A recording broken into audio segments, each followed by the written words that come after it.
ओंकारममलेश्वरम्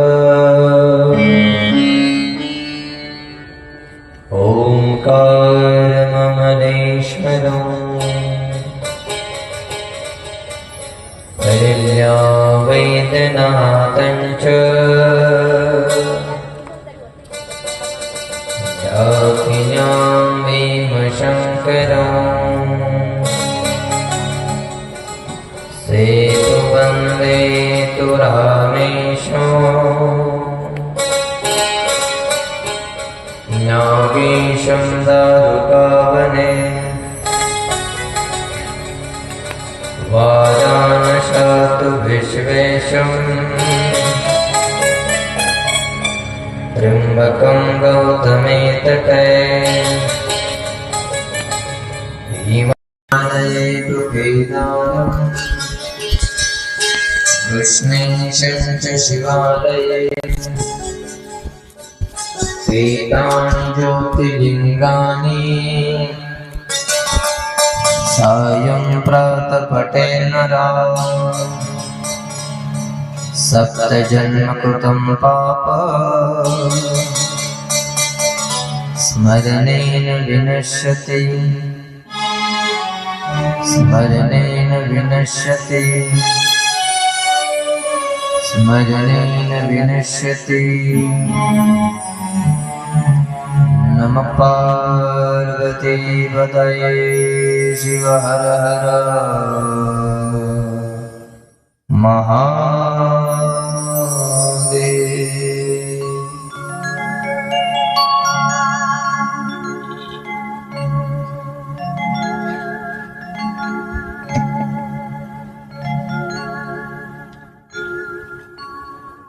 भोलेनाथाच्या चरणकमली लीन हो।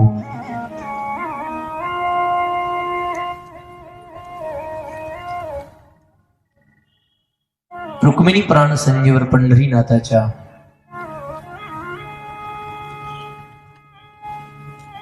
विश्व माऊली ज्ञानोबरायांच्या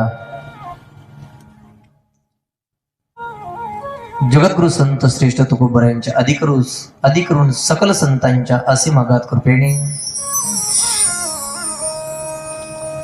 परिसरातील सर्व संत महंतांच्या कृपेने श्री संत बंडोबा महाराज यांच्या पुण्यतिथीचं औचित्य साधून आपलं ग्रामदैवत पवनसुत हनुमानजी त्यांच्या शेजारी ज्यांना आपण विराजित केलं भगवान श्री गजाननजी यांच्या पवित्र दरबारामध्ये संपन्न होत असलेला हा भक्ती महोत्सव अर्थात परमार्थ साधना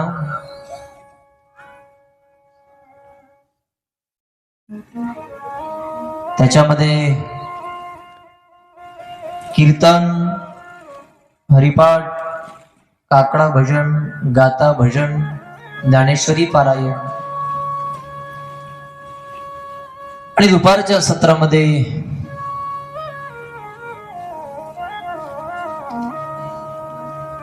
शिवजींना प्रिय असणारं पुराण अर्थात शिवपुराण आपण या ठिकाणी श्रवण करत आहात।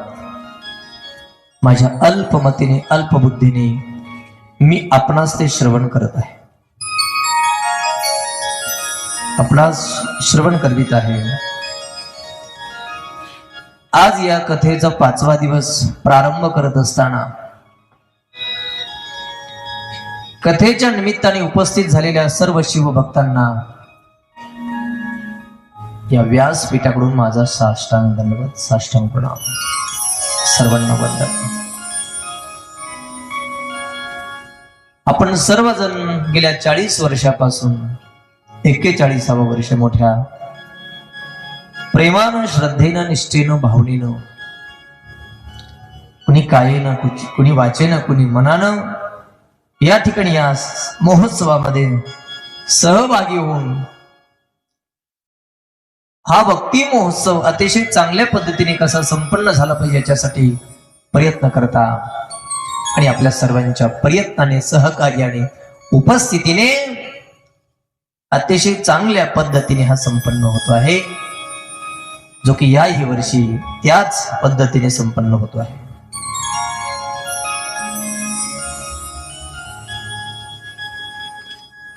सृष्टीची उत्पत्ती झाली तेव्हापासून जगामध्ये दोन प्रकारची माणसं जन्माला आली.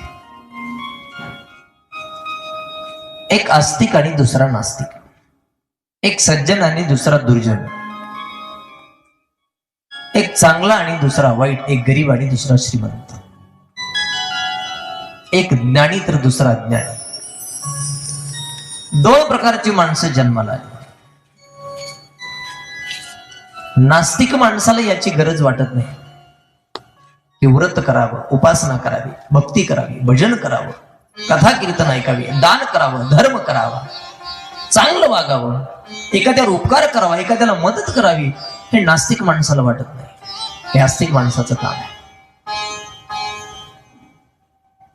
नास्तिक माणसाला हे किती चांगल्या पद्धतीने सांगण्याचा प्रयत्न केला तरी तो ऐकत नाही, त्याप्रमाणे वागत नाही आणि मग पतनाला सामोरं जावं लागतं. आस्तिक माणसं मोठ्या श्रद्धेने ऐकतात, संतांच्या विचारावर विश्वास ठेवतात आणि आपला उद्धार कसा झाला पाहिजे याच्यासाठी प्रयत्न करतात. काही मी उद्धार पावे, काही कृपा करील नारायण, ऐसे तुम्ही सांगा संत जन, करा समाधान चित्त माझे. सद्यस्थितीमध्ये या कलियुगामध्ये माणसाला जर प्रगतीच्या दिशेने किंवा उद्धाराच्या दिशेने किंबहुना सद्गतीला जायचं असेल तर जगामध्ये पवित्र फक्त संतांचे विचार आहेत. लक्षात ठेवा, संतांचे विचार आहेत. नाही तर आज एक कलियुग आहे. या कलियुगामध्ये काय झालंय बघा, नको त्याची खाण आहे आणि हवं त्याची वाण आहे, मात्र फार थोड्यांना याची जाण आहे. म्हणून ज्यांच्यात त्राण आहे त्याने संत विचार आचरावे का. संत विचार हे पवित्र सतीचं वाण आहे. इतके विचार पवित्र आहेत. काय झालंय बघा, या विज्ञानाच्या युगामध्ये बुद्धीचा वेग माणसाचा फार वाढलाय. नीट ऐका, विज्ञानाच्या युगामध्ये माणसाच्या बुद्धीचा वेग फार वाढलाय, पण मनातील भावनेचा आवेग कमी झालाय. बुद्धीचा वेग वाढलाय पण भावनेचा आवेग कमी झालाय. माणसाच्या भावनांच्या नियंत्रणासाठी आणि उदात्तीकरणासाठी जगामध्ये धर्म आणि संस्कृतीची गरज आहे, पण आजची संस्कृती ही अर्थप्रधान होत आहे.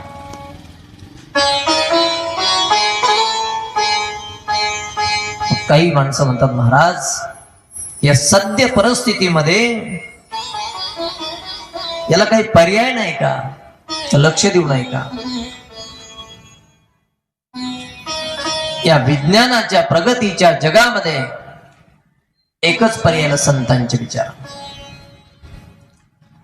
बुद्धीचा वेग वाढलाय, भावनेचा आवेग कमी झालाय, होऊ द्या, पण याला पर्याय. बुद्धीच्या नदीला श्रद्धेचं धरण बांधून पुण्याची वीज निर्माण करता येते. वाक्य परत ऐका, बुद्धीच्या नदीला श्रद्धेचं धरण बांधून पुण्याची वीज निर्माण करता येते.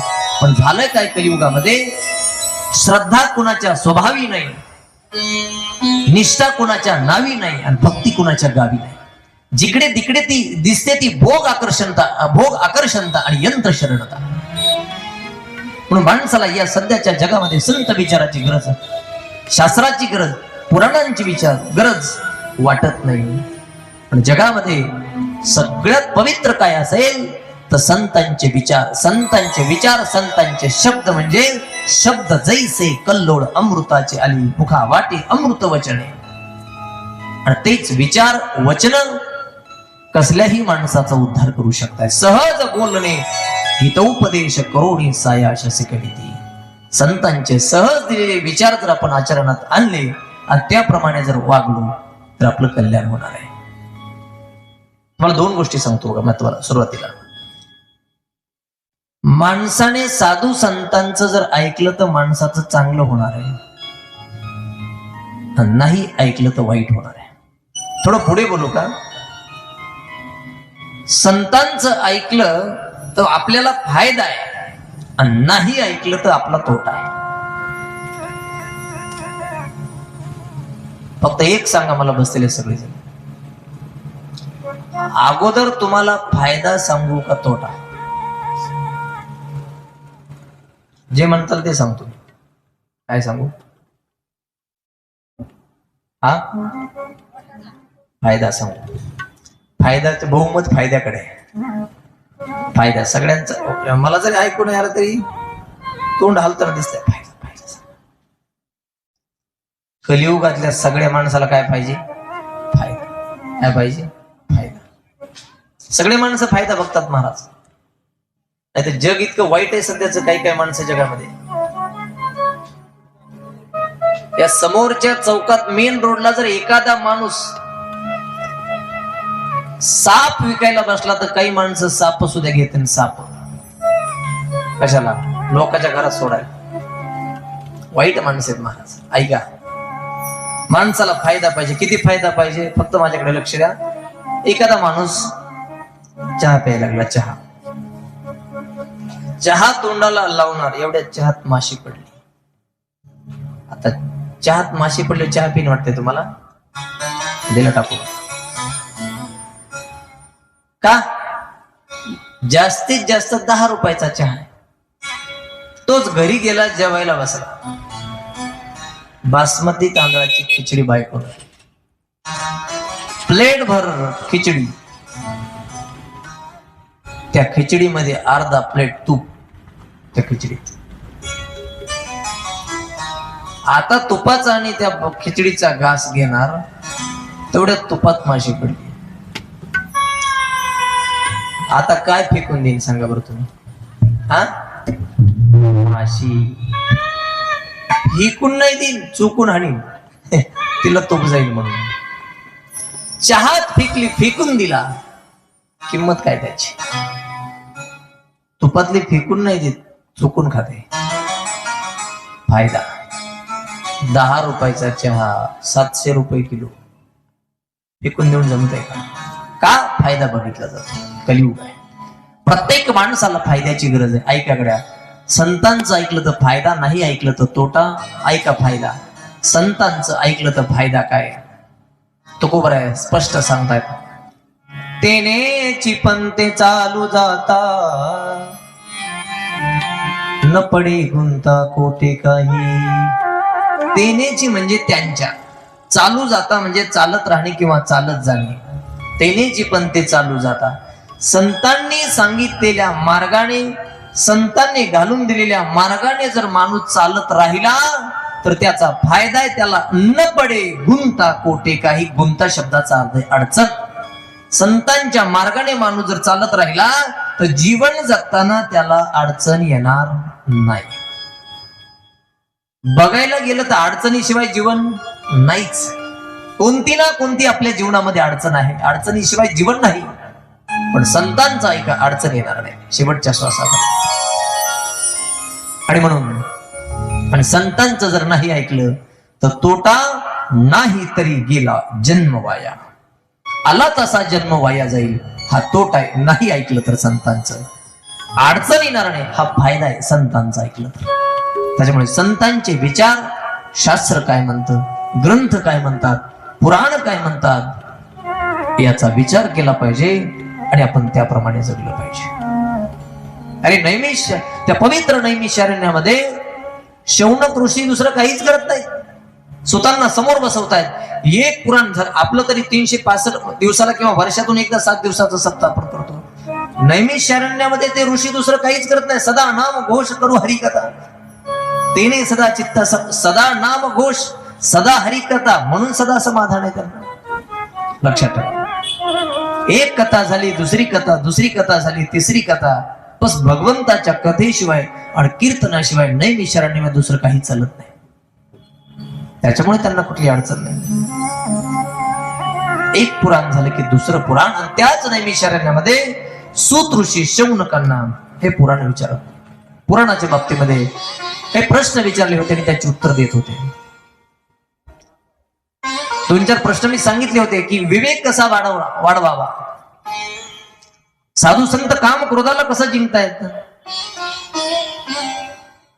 दैवी संपत्ती वाढवण्याचे उपाय काय, आणि माणसाने शिव स्वरूप कसं झालं पाहिजे, हे पहिले प्रश्न होते. त्याच प्रश्नाचे उत्तर देण्यासाठी हे शिवपुराण सांगितले. आणि ते पुराण सांगत असताना सुतांचे त्या शौनकांचे प्रश्न आणि सुतांचं सांगणं तिथपर्यंत आलं होतं. आपणही तिथपर्यंत पोहोचलो होतो की भगवान शिवजीचा परिचय विचारला होता. ते भस्म का धारण करतात, चंद्र गंगा डोक्यावर का धारण करतात, सर्पला गळ्यामध्ये का घालतात, त्याचं वर्णन सांगितलं होतं. मग पुढे सती सोबत पार्वती सोबत कसं लग्न झालं याच्या संबंधाने विचारलं होतं. ते पुढे सांगत होते आणि ते सांगत सांगत आपण शिव पार्वती विवाहापर्यंत आलो होतो. परत एकदा एका सिरियल सृष्टीच्या उत्पत्तीपासून यांच्यापर्यंत हे कसं आलं. विष्णूच्या नाभीतून कमळ, कमळातून ब्रह्मदेव, ब्रह्मदेवाच्या उजव्या अंगाचा पुरुष मनुराजा, स्वयंभू मनुराजा, आणि डाव्या अंगापासून स्त्री शतरूपा राणी. त्या राजा राणीला 3 कन्या आणि 2 पुत्र. पहिला पुत्र उत्तानपाद, दुसरा पुत्र प्रियव्रत, 3 कन्या, 1 देवहूती, 2 प्रसूती, 2 आकुती आणि 3 प्रसूती. देवहूती कर्दम ऋषीला दिली. त्या दोघांना 9 कन्या म्हणजे 9 विधा भक्तीचा जन्म, आणि 9 विधा भक्तीच्या नंतर भगवान कपिल रूपाने प्रगट झाले होते. दुसरी आकुती रुची प्रजापतीला दिली होती.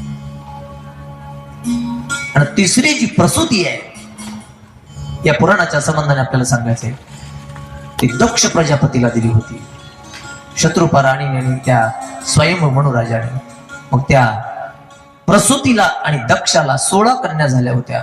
13 धर्माला, 14वी अग्नीला, 15वी पितृगणाला आणि 16वी सती शंकराला दिली होती. आणि प्रपंच चालू असताना मग यज्ञ ठेवला. सतीला शंकराला निमंत्रण नाही. सती जायला निघाली, महादेवानं अडवलं, ऐकलं नाही. माहेरामध्ये जाते, अपमान होतो. यज्ञामध्ये देह विसर्जित करते. पण देह विसर्जित करत असताना शंकराकडे एक वासना ठेवते की जन्मोजन्मी मला तुम्ही पती भेटले पाहिजे. परिणाम जन्म घेणे लागे वासनेच्या संगे या न्यायाने ती सती पुढे हिमालय आणि मैना माता पर्वताच्या पोटी पार्वतीने जन्म. तिथे सुद्धा शिवजी मिळावे याच्या करता 1000 वर्षाची तपश्चर्या केली. शिवजीने सप्त ऋषीला पाठवलं. सप्त ऋषी आले होते. विचारलं होतं एवढी तपश्चर्या कशा करतात. शिवजी पती मिळावे. सप्त ऋषी येतात, शंकराला सांगतात. आनंद होतो. आनंदाच्या भरामध्ये भजन करताना समाधी लागते. तारकासुर नावाचा राक्षस मारला जातो. सगळे देव क्षीरसागरामध्ये जातात. विष्णूला विनंती करतात, तारकासुराला मारा. विष्णूने सांगितलं होतं याचा वध माझ्या हातून नाही, शिवजींचा पुत्र कार्तिक स्वामी याच्याकडून याचा वध. मग अगोदर समाधी मोडा, लग्नासाठी तयार करा, संतती होण्याची वाट बघा, मग तारकासुर मरेल. आणि मग शिवजींना कामदेवाला बोलवलं, समाधी मोडली, विनंती केली. शिवजी लग्नासाठी तयार झाले. सगळे देवता वराडाच्या रूपामध्ये तयार झाले. त्या हिमालयाच्या नगरीकडे गेले आणि भगवान शंकर आपल्या वराडासोबत हिमालयाच्या त्या नगरामध्ये गेले. विश्वकर्म्याकडून त्या हिमालयाच्या नगरामध्ये फार मोठा सुंदर मंडप देण्यात आला. आणि त्या भव्य दिव्य मंडपामध्ये शिव पार्वतीचा लग्न सोहळा संपन्न झाला. जो आपण काल धावत्या वेगामध्ये केला होता. अतिशय छान मंगळाष्टिका. थोडं आपल्याला नृत्य करून आनंद घेता आला असता. लाईट आपल्या मुळावर आली होती. सगळं व्हायला पुन्हा लाईट यायला. जाऊ दे, आले देवाजीच्या मना ते कोणाचे चाले असतो. विश्वकर्म्याने सुंदर दिलेल्या मंडपामध्ये शिव पार्वतीचा लग्न सोहळा पार पडला.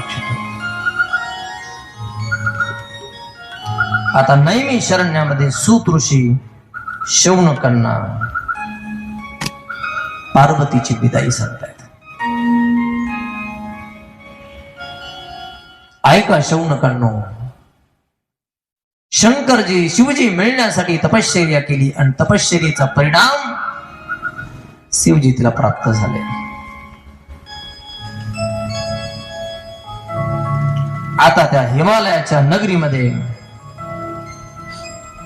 सगळ्यांना कळवण्यात आलं पार्वती कैलासाला जाणार, माहेर सोडणार आणि सासरच्या दिशेने निघणार.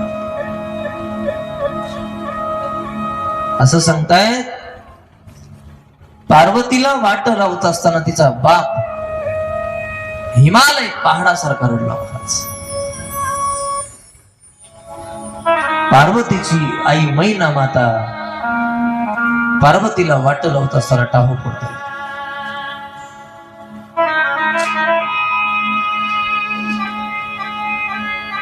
कडवासारखा मुनी सुद्धा रडला होता मा शकुंतलेसाठी.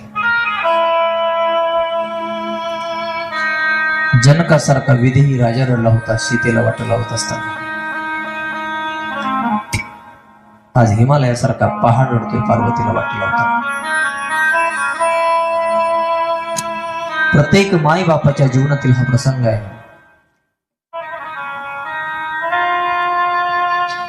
जे माय बाप आपल्याला आपल्या मुलीला वाट लावतात, महिलांना तर अश्रू जवळचे असतात बघा. महिलांना अश्रू जवळचे असतात. छोट्या छोट्या कारणावरून, छोट्या छोट्या गोष्टीवरून, थोड्या थोड्या तणावातून सुद्धा, दुःखातून सुद्धा क्षणामध्ये महिलांच्या डोळ्यातून अश्रू येतात, गळतात, उभे राहतात. पण मुलीला वाट लावून हा असा प्रसंग आहे.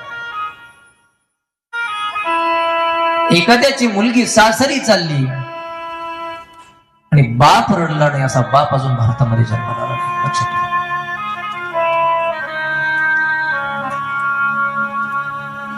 एवढंच नाही, एखाद्या बापाचा एकुलता एक मुलगा मरावा, कदाचित एकुलत्या एक मुलाच्या त्या तिरडीला खांदा देताना एखादा बाप रडणार नाही. एवढ्या दगडाच्या काळजाची माणसं भारतामध्ये आहेत. पण एखाद्या बापाची मुलगी सासरी चालली आणि मुलगी सासरी जात असताना बाप रडला नाही, असा बाप अजून भारतामध्ये जन्माला आला नाही.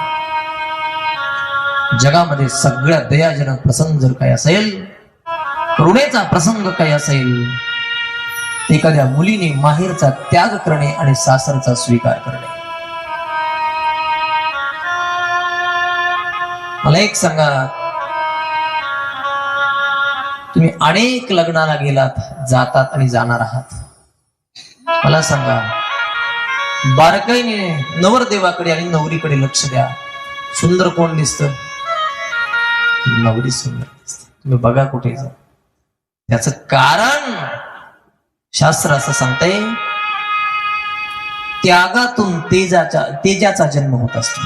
त्यागातून तेज प्रकट होत असते. आज मुलगी माहेरचा त्याग करणार असते आणि त्या त्यागामुळे तिच्या चेहऱ्यावर तेज आलेलं असते.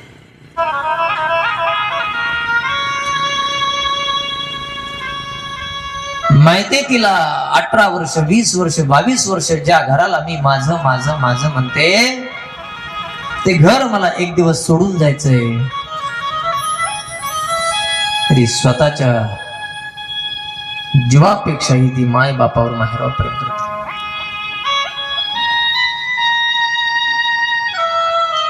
अरे जनकासारखा विदेही राजा रडला होता, सीतेला वाटला होता. जनकासारखा विदेही राजा ज्यावेळेस रडत होता, स्वर्गात देव जमा झाले आणि जनकाला विचारलं होतं, जनकजी, विदेही राजा आहात तुम्ही, तुम्हाला रडणं शोभा देत नाही. त्यावेळेस त्या जनक राजाने देवाला चॅलेंज केलं होतं, अरे देवतांनो, तुम्ही खाली या, एखाद्या मुलीला जन्माला घाला, मुलीचे बाप व्हा आणि मुलीला वाट लावताना रडू नका, मी तुम्हाला खरा बाप करेन.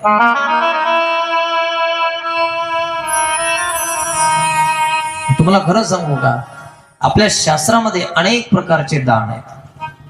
अन्नदान आहे, भूदान आहे, गोदान आहे, वस्त्रदान आहे, सुवर्णदान आहे, पण जगामध्ये सगळ्यात मोठं दान कन्यादान आहे. लक्षात ठेवा, कन्यादान हे सगळ्यात मोठं दान. एक मुलगी आहे भाग्यवान, ज्याला 2, 3, 4 मुली आहेत, तो महाभाग्यवान आहे. 4 कन्यादानाचं पुण्य त्या मुली त्या बापाच्या पदरामध्ये टाकत असतात. फार मोठं म्हणून म्हणून आम्ही तर लोकांना सांगत असतो, ज्याला एक ही मुलगी नाही त्याने एखाद्या गरीबाच्या मुलीला दत्तक घ्या आणि तिचं कन्यादान करून त्या कन्यादानाचं पुण्य आपल्या पदरामध्ये पाडून घ्या. एका बाजूला श्रीमंताचा वर्ग आहे, पण दुसऱ्या बाजूला फार गरीब लोक आहेत महाराज जगामध्ये. काही घरामध्ये इतकं खायला आहे, काय काय खावं कळत नाही. जगामध्ये अशी काही गरीब घर आहे, एक वेळेला काय खावं हे त्यांच्याकडे नाही. आणि म्हणून एखाद्या गरीबाच्या मुलीला दत्तक घ्या, तिचं कन्यादान करा, बघा काय आनंद भेटतो. ती आणि ती मुलगी आपल्या पदरामध्ये कन्यादानाचं पुण्य टाकल्याशिवाय राहणार नाही. पण जनकाने सांगितलं होतं देवांना, या खाली मुलीला जन्माला घाला, वाट लावताना रडू नका, वाट ठोकतो मी तुमची. आज पार्वतीला वाट लावत असताना हिमालय पर्वत पहाड दाय मोकून उडतोय. का बरं? कसल्याही काळजाच्या हृदयाच्या पाषाण हृदय जर एखाद्या बापाचा असेल तरी तो बाप मुलीला वाट लावत असताना रडतो. असं काय प्रेम असेल त्याचं मुलीवर किंवा मुलीचं त्याच्यावर? असे काय गुण असतात मुलीमध्ये? कोण असते मुलगी? तर मुलीचं वर्णन करत असताना एक कवी फार छान लिहितो महाराज.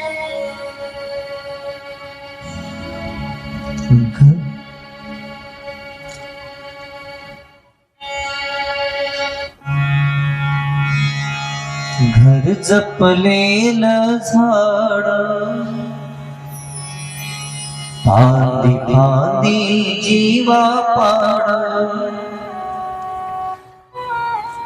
घर जपलेलं झाड फांदी फांदी जीवा पाड. भाव बंद मायारीत त्यांच्या मनाची कवाड. हो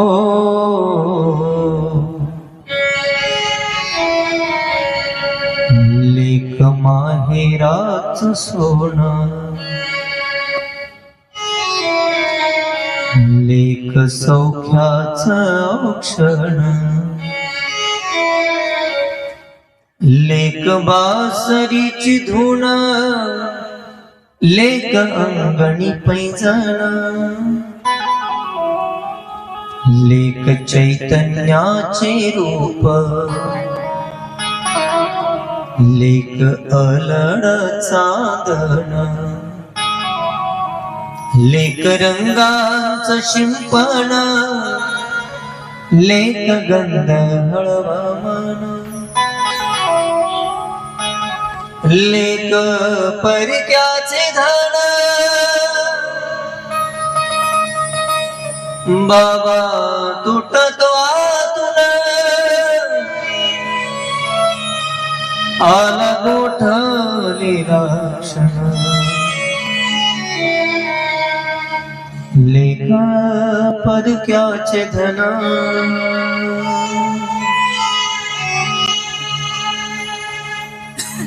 तुम्ही लेकीला कितीही जीवापाड जपा, शेवटी लेक परक्याचे धन. कण्वासारखा मुनी रडला शकुंतलेसाठी, जनकासारखा विदेही रडला सीतेसाठी, आणि आज हिमालयासारखा पहाड रडतोय मा पार्वतीसाठी. निस्वार्थ प्रेम असतं मुलीचं माय बरोबर. मुलगा प्रेम करतो पण त्याच्या प्रेमामध्ये स्वार्थ आहे, त्याला माहित आहे. कसंही वागा, एक दिवस यांच्या संपत्तीचा वारस मीच आहे. त्याच्या प्रेमामध्ये स्वार्थ आहे. माहिती लेकीला मला हे घर सोडून जायचंय. जीवापाड प्रेम करते महाराज.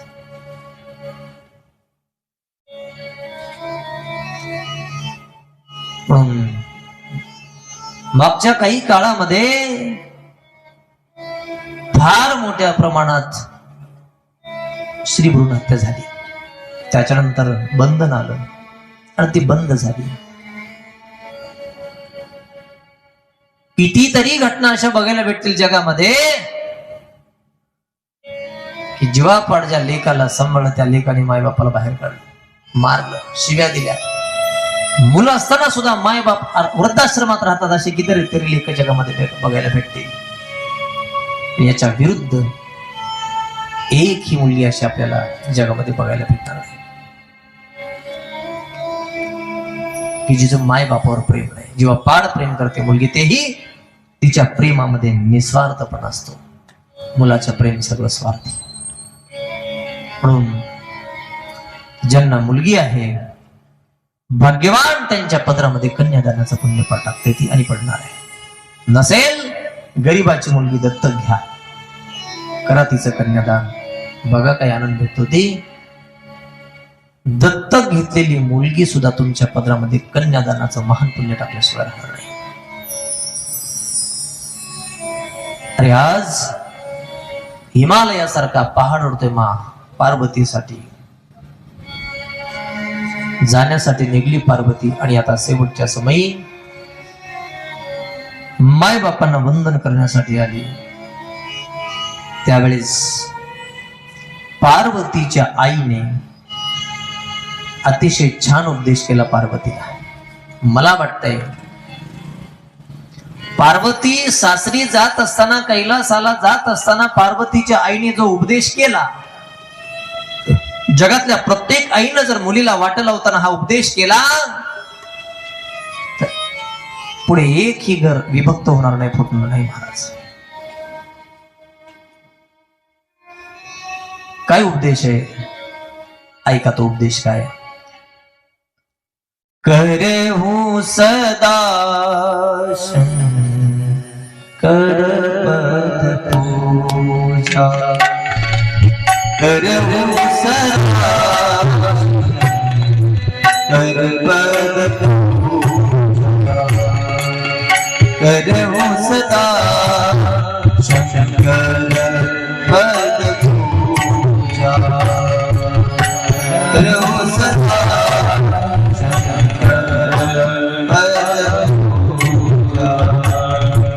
करे हूँ सदा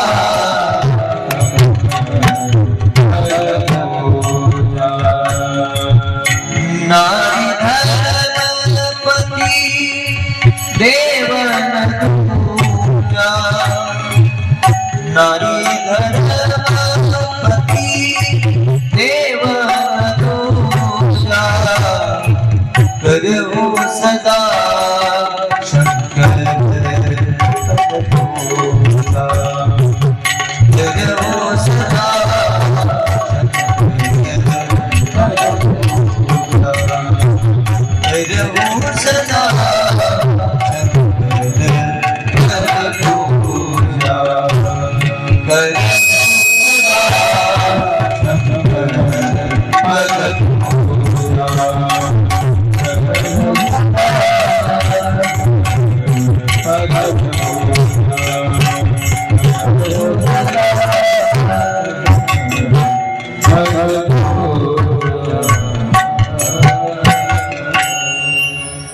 ऐका, सगळ्या माता भगिनी लक्ष देऊन ऐका. पार्वतीला केलेला उपदेश जरी आता तुम्ही मुली वाट लावल्या असतील, तुमच्या पावड्यांच्या, तुमच्या शेजारी काही मुली असतील, त्यांना अजून वाट लावायचं असेल तर हा उपदेश त्या आईपर्यंत पोहोचवा. काय उपदेश केला. करहू सदा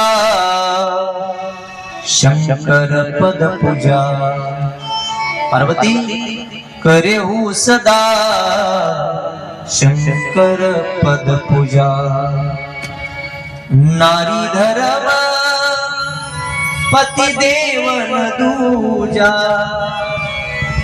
नारी धर्म पती देवन तुझा करे हो सदा शंकर पद पूजा करे हो सदा शंकर पद पूजा. शेवटचा उपदेश लक्षात ठेवा. पार्वतीला सांगितलं, पार्वती चाललीस ना जा, पण एवढा मंत्र उपदेश सदैव तुझ्या कानामध्ये हृदयामध्ये ठेव आणि त्याच्याप्रमाणे वाटचाल कर. काय उपदेश आहे? करे हो सदा शंकर पद पूजा. सतत भगवान शंकराच्या पायाची पूजा कर. पार्वतीने विचारलं का? पार्वती नारी धर्म पती देवन दूजा. म्हणजे विठ्ठलाकडे जाणं, विठ्ठलाची पूजा करणं, कृष्णाच्या मंदिरात जाऊन कृष्णाची पूजा करणं, रामाच्या मंदिरात जाऊन रामाची पूजा करणं, अजून कालभैरवाच्या मंदिरात जाऊन कालभैरवाची पूजा करणं, महादेवाच्या मंदिरात जाऊन महादेवाची पूजा करणं, याच्यापेक्षा स्त्रीने अगोदर मालकाच्या पायाची पूजा करणं हा सगळ्यात मोठा परमार्थ आहे. नुसत्या टाळ्या वाजू नका, पूजा करा. जे इथं सांगितलं ते सगळ्यांसाठी ते.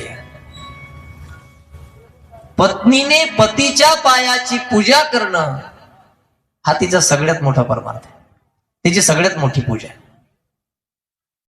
जी पत्नी पतीच्या पायाचं पूजन करते आणि पतीचं दर्शन घेते, तिला जगामध्ये कुठल्याच देवापुढे नतमस्तक होण्याची गरज नाही. लक्षात ठेवा.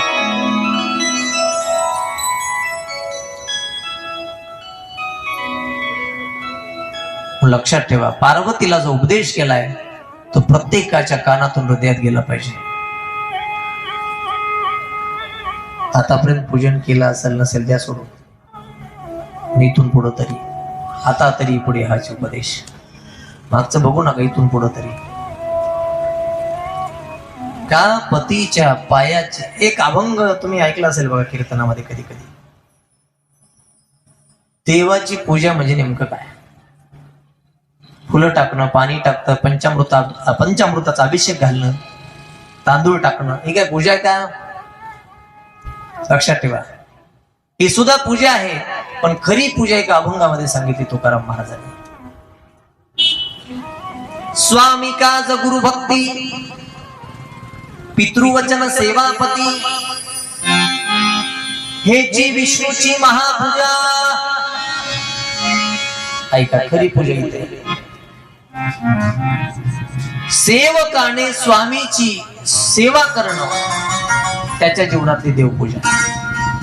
एखाद्या सेवकाने मनापासून त्याच्या स्वामीची सेवा करणं त्याची देवपूजा आहे. शिष्याने गुरुची सेवा करणं त्याची देवपूजा आहे. मुलाने वडिलांचं वचन सांभाळणं त्याची पूजा आहे. आणि पत्नीने पतीची सेवा करणं, पतीच्या पायाचं पूजन करणं, पतीची आज्ञा मानणं, पतीच्या मतासारखं वागणं ही सगळ्यात मोठी तिच्या जीवनातली देवपूजा आहे. पतीची या माता अनुसरून ही पतिव्रता ही सगळ्यात मोठी. त्याच्यामुळे लक्षात ठेवा, शास्त्राने अधिकार जास्त दिलाय. पतीच्या पायाचं पूजन, पतीची सेवा, पतीची आज्ञा वचन प्रमाण मानणं ही सगळ्यात मोठी देवपूजा. कुठल्याच देवाचं पूजन करायची आणि कुठल्याच देवाला जायची जास्त गरज नाही.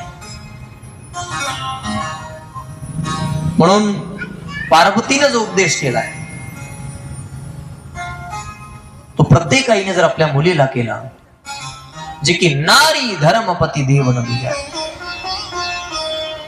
पतीच्या सेवेशिवाय स्त्रीसाठी दुसरा धर्म नाही जगामध्ये. लक्षात ठेवा, स्त्री कशी असू द्या, एक स्त्री कशी असू द्या, पुरुषाशिवाय किंवा पत्नीला पतीशिवाय जगामध्ये शोभा नाही. रामायण सांगते, जी बिन देह नदी बिनो बारी तैसे अनाथ पुरुष बिन नारी. जिय बिन देह नदी बिनो बारी तैसे अनाथ पुरुष बिन. अरे नदी फार मोठी आहे पण तिच्यामध्ये पाणी नाही. नदी फार मोठी आहे पण तिच्यामध्ये पाणी नाही. नदी शोभायमान दिसत नाही. पाणी नसलेली नदी शोभायमान दिसत नाही. तैसे अनाथ पुरुष बिन नाही. लक्षात ठेवा. पती जीवनामध्ये नसेल, पुरुष जीवनामध्ये नसेल स्त्रीच्या, तर लक्षात ठेवा पाणी नसलेल्या नदीप्रमाणे जीवन आहे. रामायणात चौपाई सांगते की जिय बिन देह नदी बिन बारी तैसे अनाथ पुरुष बिन नारी. पण असतो शेवटी या प्रारब्धाच्या गोष्टी आहेत. तुम्हाला खरं सांगू का, प्रत्येक माणसाला सदैव सुखच भेटावं वाटतंय, आनंदच भेटावं वाटतंय, संकट येऊ नये वाटतंय, पुण्यच करावं वाटतंय. पण लक्षात ठेवा सुख दुःख पुण्य पाप चांगलं वाईट गरिबी श्रीमंती या सगळ्या गोष्टी माणसाच्या संचितावर अवलंबून आहेत. ते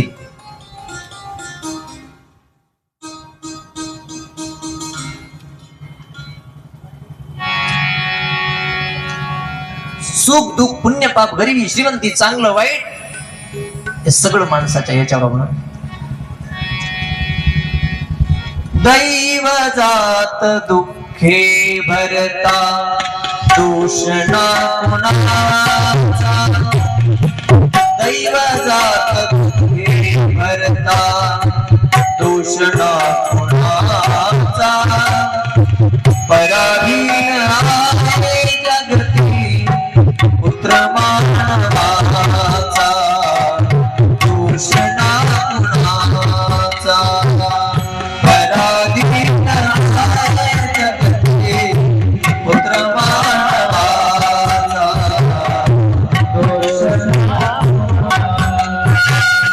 पराधीन आहे पुत्र मानवाचा.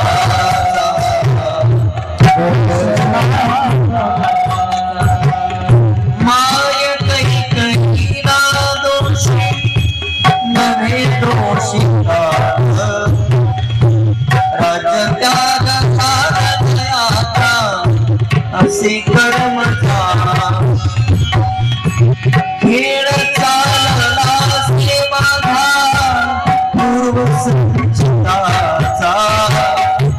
पराधीन आहे जगती पुत्र मानवाचा. दूषणा कुणाचा. पराधीन आहे जगती पुत्र मानवाचा. दूषणा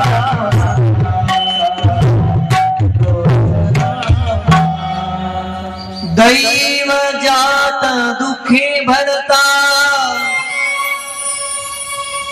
दोषणा कुणाचा.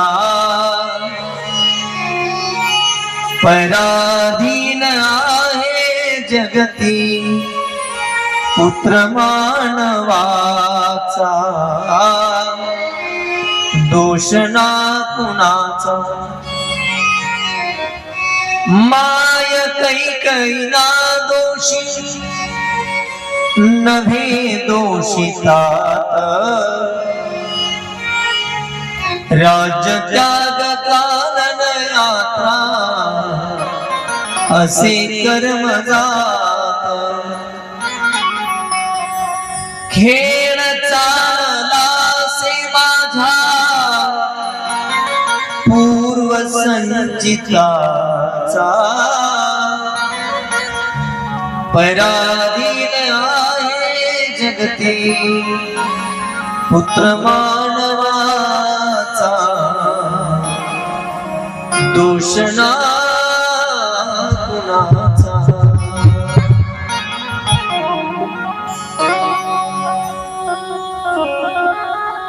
भरत रामाला भेटायला वनवासामध्ये चित्रकूटावर गेला होता.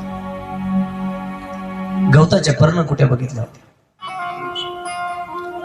रामप्रभूला झोपण्यासाठी गवताचं आसन बघितलं होतं. आणि गवताचं आसन बघून भरत रडत होता. प्रभू रामचंद्राने विचारलं होतं, भरता का रडतोस? दादा, तुमची ती कुटिया आणि तुमचं ते आसन मला रडवतंय. कितीतरी लाखो रुपयाचा बिछाना तुम्हाला निवास करण्याकरता आहे, हे सोडून तुम्ही गवताच्या आसनावर आणि गवताच्या कुटियामध्ये झोपता. ते आसन आणि ती कुटिया मला रडवते. त्यावेळेस तू का रडतो? भरताने सांगितलं होतं, गवताच्या आसनावर तुम्हाला झोपावं लागतंय, गवताच्या कुटियामध्ये तुम्हाला राहावं लागतंय. त्याला कारणीभूत मी आहे. तो माझ्या आईनेच माझ्यासाठी राज्य आणि तुमच्यासाठी वनवास मागितला. माझ्या आईच्या पोटातून जर माझा जन्म झाला नसता तर तुम्हाला वनवासात यावं लागलं नसतं. या तुमच्या वनवासाला कारणीभूत मी आहे. मी दोषी तुमच्या वनवासामध्ये. तुम्हाला वनवासाला यावं लागलं, मी जन्माला आलो, हा माझा दोष आहे. त्यावेळेस प्रभू रामचंद्र म्हणत होते, दैव जात दुःखे भरता दोष ना कुणाचा, पराधीन आहे जगती पुत्र मानवाचा. तो तुला दोषी मानू नको, कैकेयीला दोषी मानू नको, दशरथ राजाला दोषी मानू नको. माय कैकेयीना दोषी नव्हे दोषी तात, राज्य त्याग कानन यात्रा असे कर्म जात. खेळ चालला असे माझ्या पूर्व संचिताचा, भरता पराधीन आहे जगती पुत्र मानवाचा. संचितात साठलेलं देवाला सुद्धा सोडत नाही, लक्षात ठेवा. प्रारब्ध रूपाने देवाला सुद्धा भोगावं लागते. भोग तो नघडे संचिता वाचोडी, किंवा भोग नेते फळ संचिताचे. लक्षात ठेवा, सुख दुःख पुण्य पाप गरिबी श्रीमंती चांगलं वाईट हे सगळं माणसाच्या संचितावर अवलंबून आहे, संचितावर अवलंबून आहे. आणि म्हणून एखाद्या पत्नीने जर मनापासून पतीची सेवा, पतीचा आदर, पतीचे विचार प्रमाण मानून त्याप्रमाणे वाटचाल केली तर तिला जगामध्ये कुठल्याही देवाचं पूजन करायची गरज नाही. लक्षात ठेवा, नारी धर्मपती देवन दुजा एकच द्या. आणि म्हणून अतिशय महत्वाचा उपदेश केला. आणि आता पार्वतीला निरोप दिला. भगवान शंकर पार्वतीला आपल्या सोबत घेत आहेत आणि आता कैलासाच्या दिशेने वास्तव्य करतायत, प्रस्थान करतायत. आणि काही क्षणामध्ये भगवान शंकर आता पार्वतीला घेऊन कैलासामध्ये येत आहेत. जीवन जगत असताना एका बाजूला सुख असतं तर एका बाजूला दुःख असतं. ज्या नगरामधून एक नवरी सासरी गेली तिथे दुःख असतं, पण ज्या नगरामध्ये गावामध्ये नवरी आली तिथे आनंद असतो. आणि मग आता पार्वती कैलासाला आल्याच्या नंतर कैलासामध्ये आनंदी आनंद आहे. अतिशय आनंदाचं वातावरण आहे. आणि सगळे भगवान भोलेनाथाचा आणि पार्वतीचा जे जयकार करतात. नमः पार्वती पते शिव हर हर महादेव. आता कैलासामध्ये सगळे जण भगवान शंकराचं भजन गात आहेत. कैलास के निवासी नमो बार बार हो, नमो बार बार हो, आयुष बिहारी बार बार हो.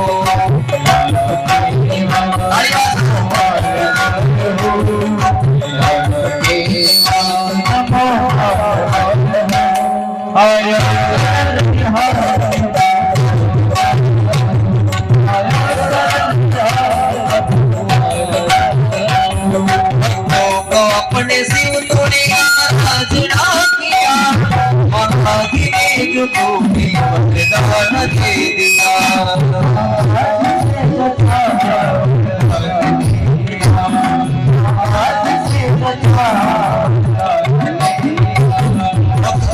अपने शिव तूने राजना किया, महादेव जो तूने वरदान दे दिया.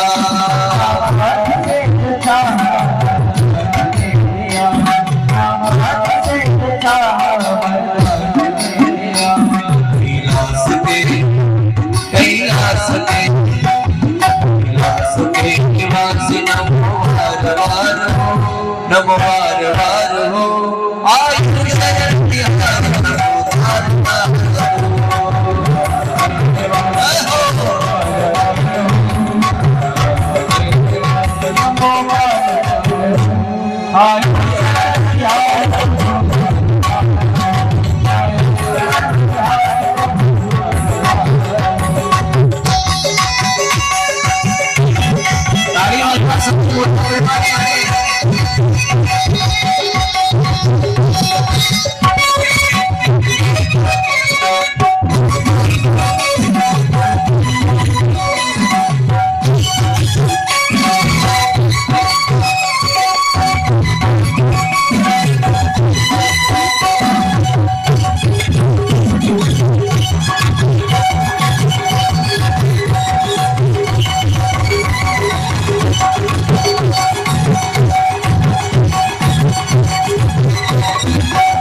नम पार्वती पदे शिव हर हर.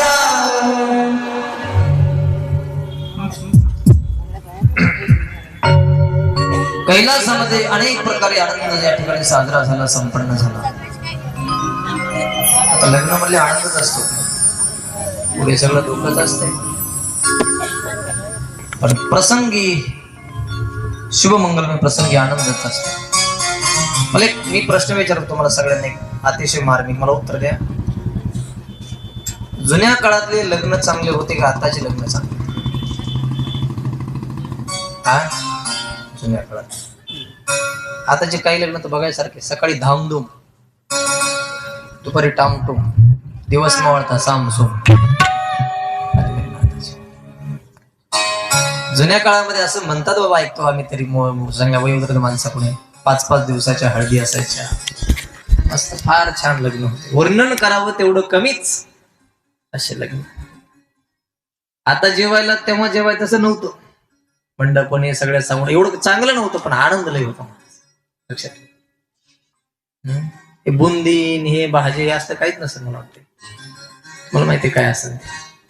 आता तर एक काळ बदललाय तुम्हाला सांगतो. आता लग्नात एक नवीन पद्धत आली बघा. शेवटची मंगळाष्टिका झाली की हार घालायची वेळ असते, तेव्हा नवरा नवरी उचलीतील बघ. कुणी आणलाय ती नियम, त्याचा शोध घ्यायला पाहिजे, मारायला पाहिजे मुरुस त्याला. मी एका लग्नाला गेलो होतो, तिकडे आंबेजोगाई तालुक्यात लग्न होतं. शेवटची मंगळाष्टिका झाली. आता नवरी सोबत 2-4 पोरी असतात, नवरदेवासोबत 2-4 पोरं असतात. ती नवरी हार घालाय पुढे आली. नवरदेवासोबतचे पोरं होते का, नवरदेव उचलला. बिचारी नवरीचा हातच पुराणा. 2-3 मिनिटं हात दुखायला कंटाळला, पण त्या पोराने नवरदेव काही खाली घेतला. पण नवरी सोबतच्या ज्या मुली होत्या त्यांना राग आला त्या पोराचा. आता आपला नंबर आहे, आपण बघू. आता नवरदेव हार घालाय पुढं आला, त्या पोरीने काय केलं, नवरी वडली महाग, एक म्हातारी केली पुढं.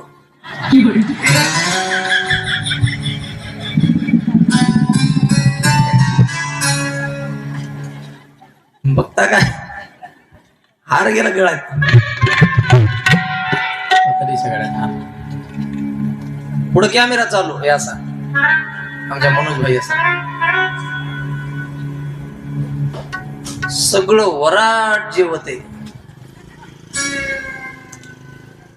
ते म्हातारी कॅमेऱ्यावाल्याच्या माग. मगाचा फोटो मोड आहे, मगाचा फोटो. मराठी घुसली होती का फोटो, कशाला घुसली होती तू? कालाय तस्मै नमः. काळ बदलला महाराज, प्रगती भरपूर झाली, पण जुन्या काळातलं समाधान, जुन्या काळातला आनंद आता राहिला नाही. लक्षात ठेवा. कधी कधी असं वाटतं आता तरी बरं आहे, पुढे येणारा काळ कसा असेल विचार सुद्धा आपण करू शकतो. आमची पिढी काय कळतंय तरी आपण कसं वागलं पाहिजे, कसं नाही वागलं पाहिजे. याच्या नंतरची येणारी पिढी तर काय कशी वागेल डोळ्यानं पाहावं सुद्धा वाटणार नाही. लक्षात ठेवा, असा काळ वाईट येणार आहे. जाऊ द्या. ज्यांना शास्त्र, पुराण, ग्रंथ, संत याची मत, विचार माहिती, त्यांनी तरी त्याप्रमाणे वागलं पाहिजे. कोणाला कसं वागायचं ते वागू द्या. जैसे ज्याचे कर्म तैसे, पडेल त्याच्या पदरामध्ये. मग कैलासामध्ये हे शिव पार्वती आल्याच्या नंतर अनेक प्रकारचा आनंद साजरा झाला. आणि ऐका आता, एक दिवसची घटना आहे. दुपारची वेळ आहे. वटवृक्षाच्या छायेमध्ये भगवान शंकर पार्वतीला घेऊन बसले आणि पार्वतीने एक प्रश्न केला, स्वामी, देह विसर्जित करत असताना मी वासना ठेवली की तुम्ही पती मिळावेत. वासनेप्रमाणे मला जन्म पार्वतीचा मिळाला, तुमच्यासोबत माझं लग्न झालं, तुम्ही माझी वासना पूर्ण केली. गत जन्माचे मला आठवण आहे की मी सती होते, तुमचं ऐकलं नाही, परीक्षा घेण्यासाठी गेले, फसले, तुम्ही माझा त्याग केला, यज्ञामध्ये जाऊ नको सांगितलं, गेले, अपमान झाला, देहाचं विसर्जन केलं आणि इथपर्यंत हा काळ आला. गत जन्मामध्ये आपण अगस्तीच्या आश्रमामध्ये रामकथा श्रवणाकरता गेलो होतो. सर्वांगाचे कान करून सर्वस्व भगवंताच्या पायी समर्पित करून कथा श्रवण करायला पाहिजे होती, पण माझ्याकडून ते घडलं नाही.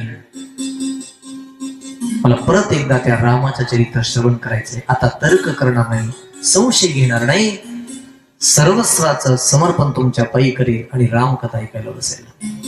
आणि आता सुंदर दुपारी सुंदर वातावरण आहे, अतिशय छान. पार्वतीने भगवान शंकरला रामचरित्राचा प्रश्न विचारलाय. अतिशय प्रसन्न मूड बघून भगवान शंकराचा प्रसन्न मूड बघून लक्षात ठेवा.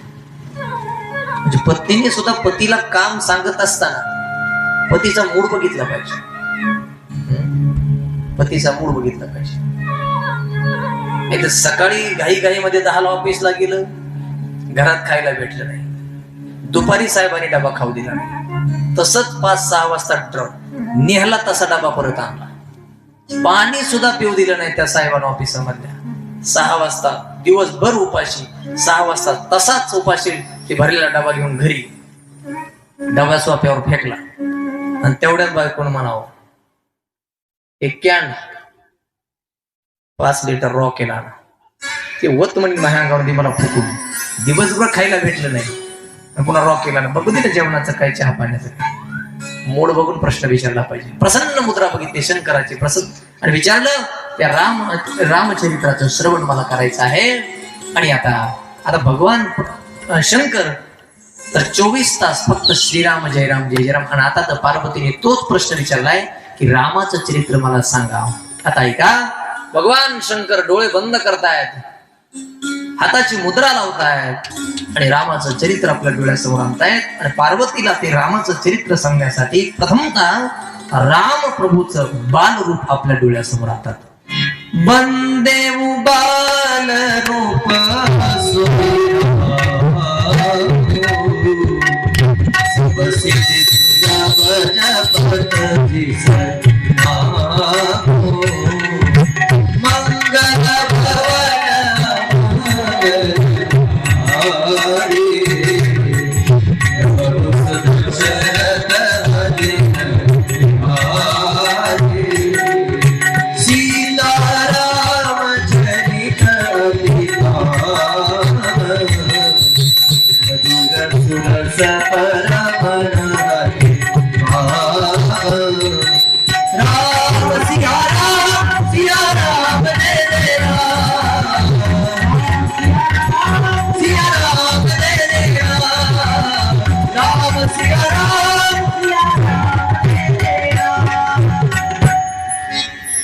कैलासावर सुंदर प्रकारचं वातावरण आहे आणि पार्वतीने रामचरित्र ऐकण्याचा हट्ट केला. आणि भगवान शंकर आता रामचरित्र सांगायला सुरुवात करतायत. 1-2-3 वेळा सगळ्यांनी माझ्या पाठीमागे भगवान शंकर जे भजन करायचे ते भजन करा.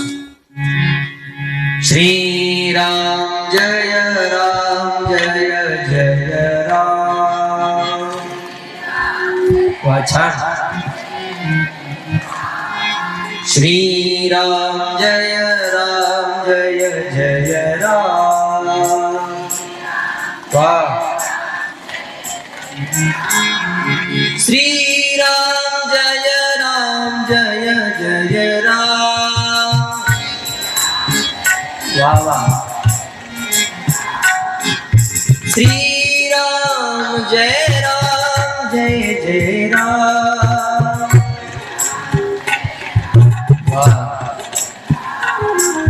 श्री राम जय राम जय राम.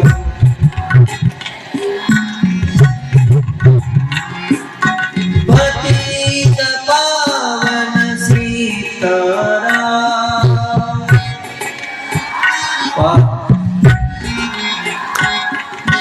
पतित पावन सीताराम.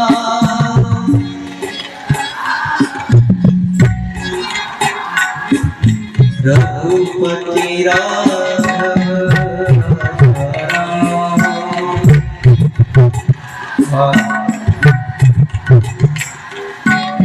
अवधपुरी के राजा राम.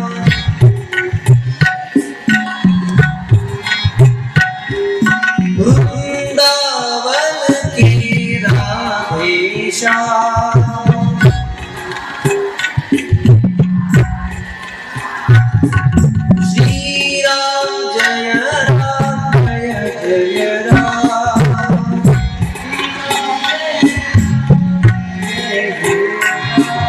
श्रीराम जय राम जय जय राम श्रीराम जय राम। वाह वाह, 5 दिवसाचा सगळा खर्चच निघून गेला. इतकं छान भजन केलं तुम्ही. काय होतं भजनाने? भजन करणाराच सगळं पाप पडून जाते. कुठं? जे करीत नाही त्याच्याकडे जाते. मंडपात असून, जवळ कथा असून ऐका येत नाही त्याच्याकडे जाते. लक्षात ठेवा, पुण्य प्राप्त होते आणि पाप निवृत्त होते. त्याच्यामुळे कुठल्याही देवाचं भजन करायचं. कैलास पर्वतावर सुंदर वातावरण आहे आणि भगवान शंकर आता पार्वतीला रामकथा सांगायला सुरुवात करतात. अर्थात यांच्या प्रपंचाला सुरुवात झाली आणि सूत ऋषी शौनकांना सांगतायत यांच्या प्रपंचाला सुरुवात झाल्याच्या नंतर एक दिवसची घटना आहे. आता शिवपुत्राचा जन्म सांगतात कार्तिकेयाचा. प्रपंचाला सुरुवात झाली, आता पुढे पहिल्या पुत्राचा जन्म आहे कार्तिकेय.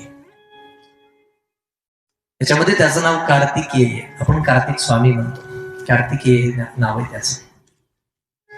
एक दिवसची घटना शौनकांनो, शिव पार्वती विहार करत असताना,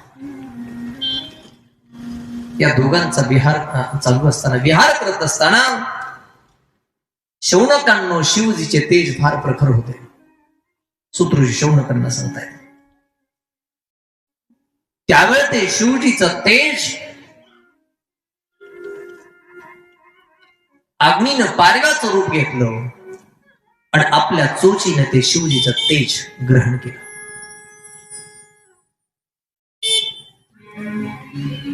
पण पार्वतीला त्याचा राग आला.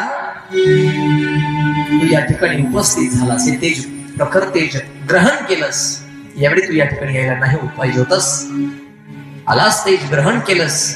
पार्वतीने अग्नीला शाप दिला, जा तू सर्व भक्षक होशील.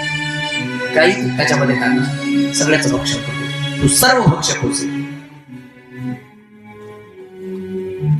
आणि तू त्या तापाने स्वतः जळत राहशील.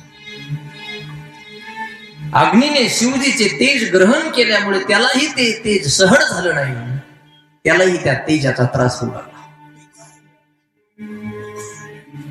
मग तो भगवान शिवजी शरण आला. मग त्याला सांगितलं अग्नीला की माघ महिन्यामध्ये तू प्रभास क्षेत्रामध्ये जा. माघ महिन्यामध्ये प्रभास क्षेत्रात जा. त्या ठिकाणी प्रभास क्षेत्रामध्ये माघ महिन्यामध्ये सर्वात अगोदर ज्या स्त्रिया स्नानास येतील हे तेज त्यांच्यामध्ये प्रकट कर. भगवान शंकराने त्याला सांगितलं. मग अग्नीनं माघ महिन्यामध्ये माघ महिन्यात प्रभास क्षेत्रात जात आहेत अग्नी, आणि माघ महिन्यामध्ये सर्वात अगोदर ज्या स्त्रिया स्नानासाठी येत आहेत ते तेज अग्नीने असं सांगतात की त्या स्त्रियामध्ये सोडून दिलं. आता स्वतः ते तेज सोडल्यामुळे अग्नीच्या अंगाचा दाह कमी झाला, पण ते अग्नीने सोडलेलं तेज त्या स्त्रियाकडे, त्या स्त्रिया गर्भवती झाल्या. त्या स्त्रियांनी ते तेज शिवजीचं गंगेमध्ये सोडलं आणि त्या ठिकाणी शिवपुत्राचा जन्म झाला, तो कार्तिकेय. बोलो कार्तिक भगवान की, कार्तिक भगवान की. या शिवपुराणातील एक संहिता आहे, तिचं नाव रुद्र संहिता. त्याच्यामध्ये कुमारखंड आहे. ऐका, रुद्र संहिता, त्याच्यामध्ये कुमारखंड आहे आणि त्याच्यातला पहिला अध्याय, त्याच्यामध्ये कार्तिकेयाचा जन्म. तुम्ही वाचा, अगदी सोपं मराठीमध्ये. संस्कृत मध्ये आहे, एकीकडे श्लोक आणि एकीकडे अर्थ. दुसरं छोटं भेटतं तुम्हाला अगदी कमी किमतीमध्ये. सगळे त्याच्यामध्ये कथा आहेत आपल्याला वाचण्यासाठी. रुद्र संहिता कुमारखंड अध्याय पहिला, कार्तिकेयाचा जन्म. वाचा तुम्ही कधी, तुम्हाला येऊ ज्यांना वाचता येतं योगाला, कधी दुपारच्या वेळेस, कधी सकाळी वाचा. त्या कार्तिकेयाचा जन्म. पण कार्तिकेयाचा जन्म झाला आणि सगळ्या देवतांना या कार्तिकेयाच्या जन्माचीच वाट पाहत होते सगळेजण. का? तारकासुर नावाचा राक्षस उन्मत्त झालेला होता, सगळ्यांना त्रास देत होता आणि विष्णूला सांगितलं होतं शिवपुत्राकडून याचा वध आहे. आणि मग आता कार्तिकेयचा जन्म झाला आणि असं सांगतायत त्या कार्तिकेयद्वारा तारकासुराचा वध झाला आणि सगळ्या देवतांना आनंद झाला. नम पार्वती पदे शिव हर हर.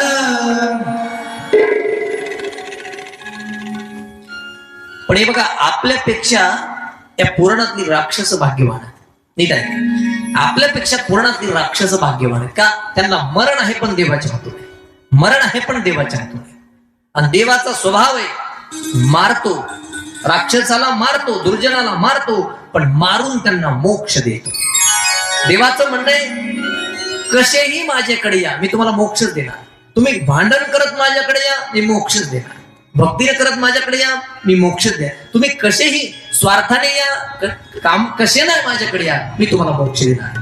ज्ञानोबा ज्ञानेश्वर वर्णन करतायत, आगामी एकूण तिनेचे निखागे मज एवत भलतैन मार्गे भक्ती का विषय वैराग्य अथवा वैर्य.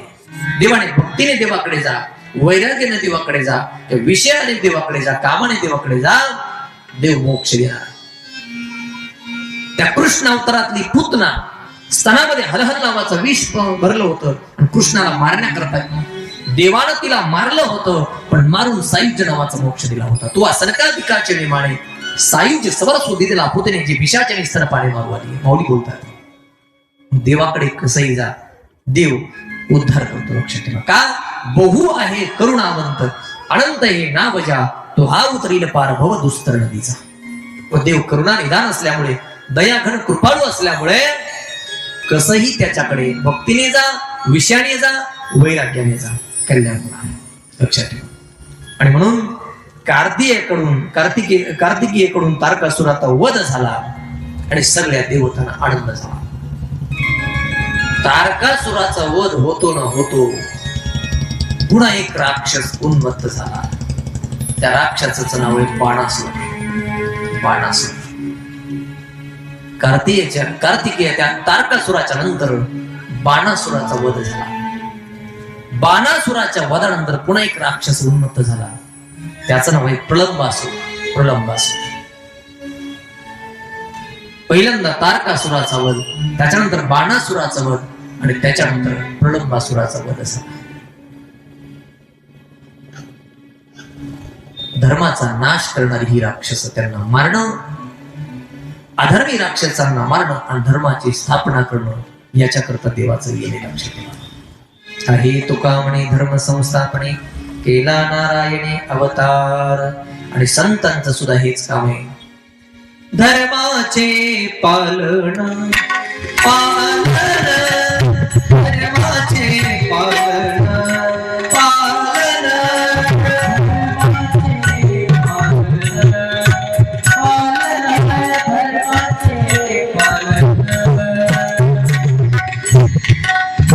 करणे पाखंड खंडन, करणे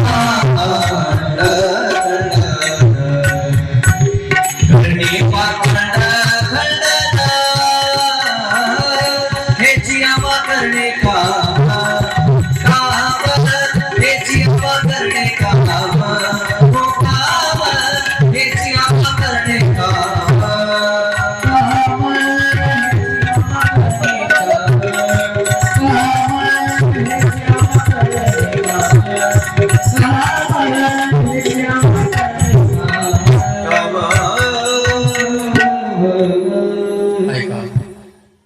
देवाचं काम आहे अधर्माचा नाश, धर्माची स्थापना. संतांचं सुद्धा तेच काम आहे, धर्माचे पालन करणे पाखंड खंडन, हेची यमा करणे काम बीज वाढवावे नाम. तसं आपलं सुद्धा काही काम आहे. काय काम आहे आपलं? आपलं काय काम आहे? आपल्याला काय काम सांगितलं संतांनी? एक, काळ सारावा चिंतन. दोन, एकांतवासी गंगासार. तीन, देवाच्या पूजने. आणि चार, प्रदक्षिणा तुळशीच्या. हे आपल्याला काम आहे. लक्षात ठेवा. हे प्रत्येकाने केलं पाहिजे. म्हणून तारकासुराचा वध, बाणासुराचा वध आणि प्रलंबासुराचा वध झाला. आणि आता सूत ऋषी शौनकांना याच्या पुढे एका शिवपुत्राचा या ठिकाणी जन्म सांगितला. आता दुसऱ्या शिवपुत्राचा या ठिकाणी जन्म सांगितलाय. तो जन्म म्हणजे गणपतीचा जन्म.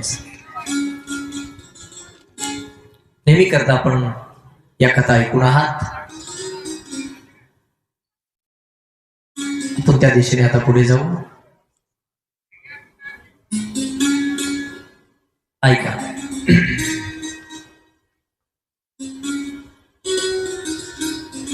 नंदीला पार्वती मातेने उभं केलं दारामध्ये आणि पार्वती माता स्नानासाठी मध्ये गेली. असं सांगतायत भगवान शिवदेव नंदीला बाजूला सरून मध्ये जात आहे. एक दिवशी पार्वती मातेनं आपल्या अंगावरच्या उटीपासून एका बालकाची उत्पत्ती केली आणि त्या बालकाचं नाव आहे गणेश.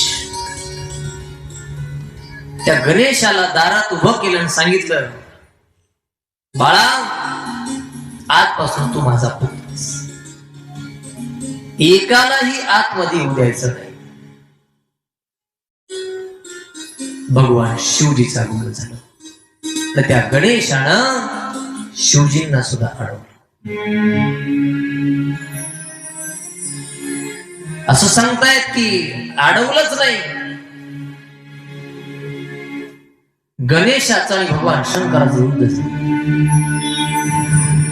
काही केला तो गणेश शिवजींना आटोपत नाही. त्याची उत्पत्ती आदिमाया शक्तीने केली. शिवजींना तो गणेश काही आटोपत नाहीये. भगवान शंकराला राग आला आणि असं सांगतायत काही क्षणामध्ये भगवान शिवजींनी त्या गणेशाचा शिरछेद, गणेशाचा शिरछेद केल्याच्या नंतर पार्वती मातेला अतिशय दुःख झालं. आणि असं सांगतायत पार्वतीला अतिशय दुःख झालं. पार्वतीला क्रोध आला आणि क्रोधाने पार्वती मातेने अनेक शक्ती निर्माण केल्या. अनेक शक्ती निर्माण केल्या आणि त्या अनेक शक्ती अनेक निर्माण केल्या. अनेक शक्ती त्या ठिकाणी अनेक प्रकारचा गोंधळ भरू लागल्या. त्याच्यानंतर सगळे पार्वतीला शरण आले. सगळ्यांची शरणागती बघून पार्वती माता शांत होते आणि स्वामीला सांगते, भगवान शिवजींना माझ्या पुत्राला जीवदान द्या, माझ्या पुत्राला जीवदान द्या, हे पार्वती मातेने सांगितलं. आणि मग एकदंत हत्तीचं मस्तक आणून ते गणेशाला बसवलं आणि गणेशाला जीवदान दिलं. आणि असं सांगतात की त्या गणेशाला भगवान शंकराने अनेक प्रकारची वरदान दिली. आपण ती पुढे बघू एकदा मोठ्या प्रेमाने. गजानन भगवान, गजानन भगवान, गजानन भगवान की. मला वाटते आपण सुद्धा आपल्या सप्ताह चालू होण्याच्या आदल्या दिवशी या ठिकाणी गणपती बाप्पाला विराजित केलाय, कळसही विराजमान केलाय.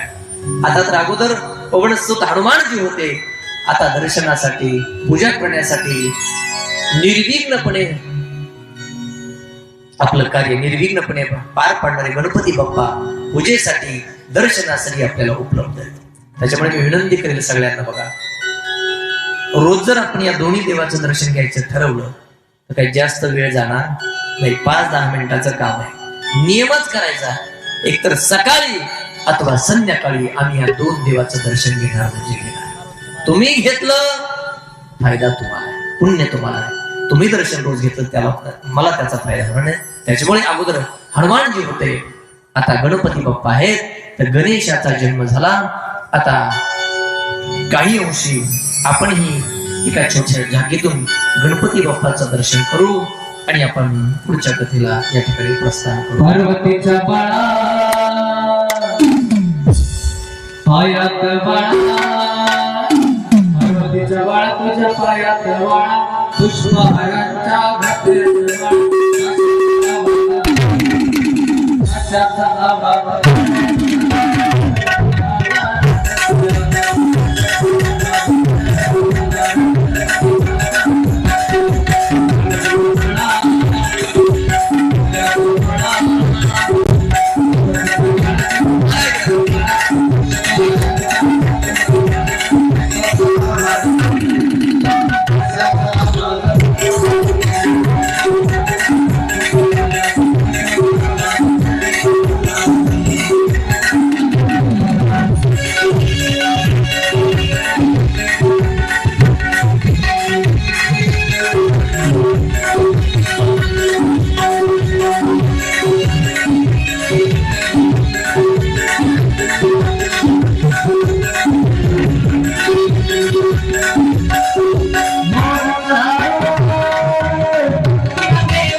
गणपतीचा जन्म झाला याच्याकरता 2 मिनिटं आपण गणपती बाप्पाचं भजन करू आणि त्याच्यानंतर गणपतीला काय काय आशीर्वाद दिले, पुढे गणपतीने काय केलं आपण पुढची कथा पाहू.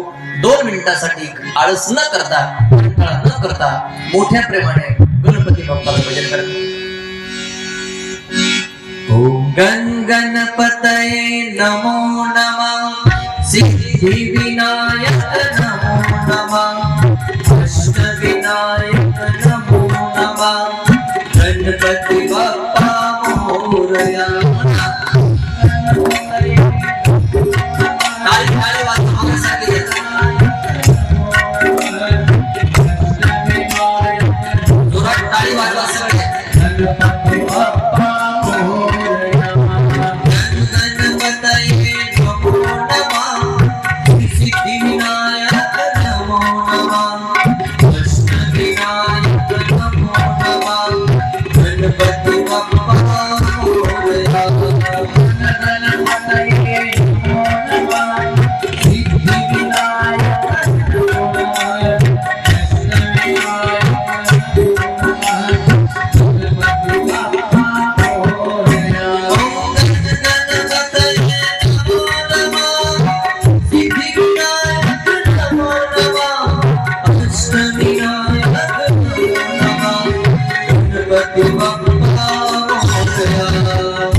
श्री गजानन भगवान कार्तिकेय भगवान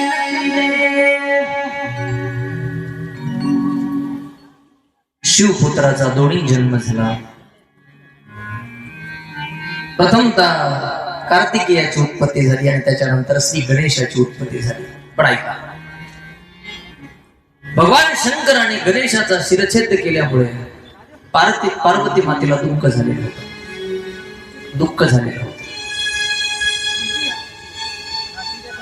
त्या दुःखाचं परिवर्तन सुखामध्ये करण्यासाठी भगवान शंकर आणि गणपतीला काही आशीर्वाद दिले. त्याच्यातला पहिला आशीर्वाद दिला, बघ पार्वती, आपल्या या पुत्राला कुठल्याही पूजेमध्ये प्रथम पूजेचा मान, पहिला आशीर्वाद, पहिलं वरदान. म्हणून कुठलंही कार्य असू द्या, गणपती बाप्पाच्या पूजनाशिवाय होत नाही. किंवा गणपतीचं पूजन सोडून जर दुसऱ्या कुठल्या मोठ्या कामामध्ये जर दुसऱ्या देवाचं पूजन केलं आणि गणपतीचं पूजन नाही केलं तर त्याला त्या पूजनाचं पुण्य मिळत नाही. त्याच्यामुळे नमिला गणपती माऊली शारजा, आता गुरुराजा दंडवत. म्हणून प्रथम पूजेचा मान गणपती बाप्पाला. आपण पहिल्या दिवशी उल्लेख केला होता, ज्ञानोबराने सुद्धा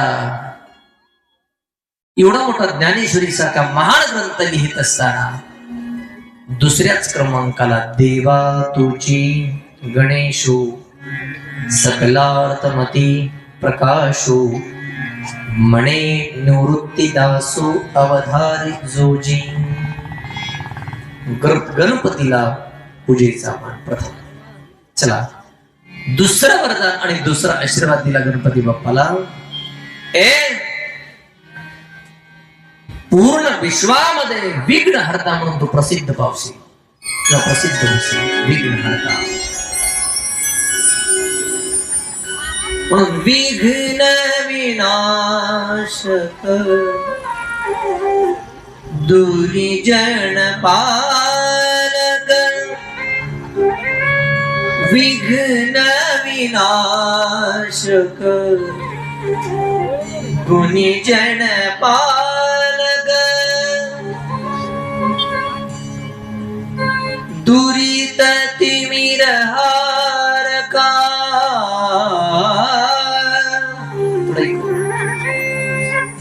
चिंतामणी तू अष्टविनायक, सकलांची देवता तूच ईश्वरा, साह्य करावे तूच ईश्वरा, साह्य करावे हा भव सिंधू तराया.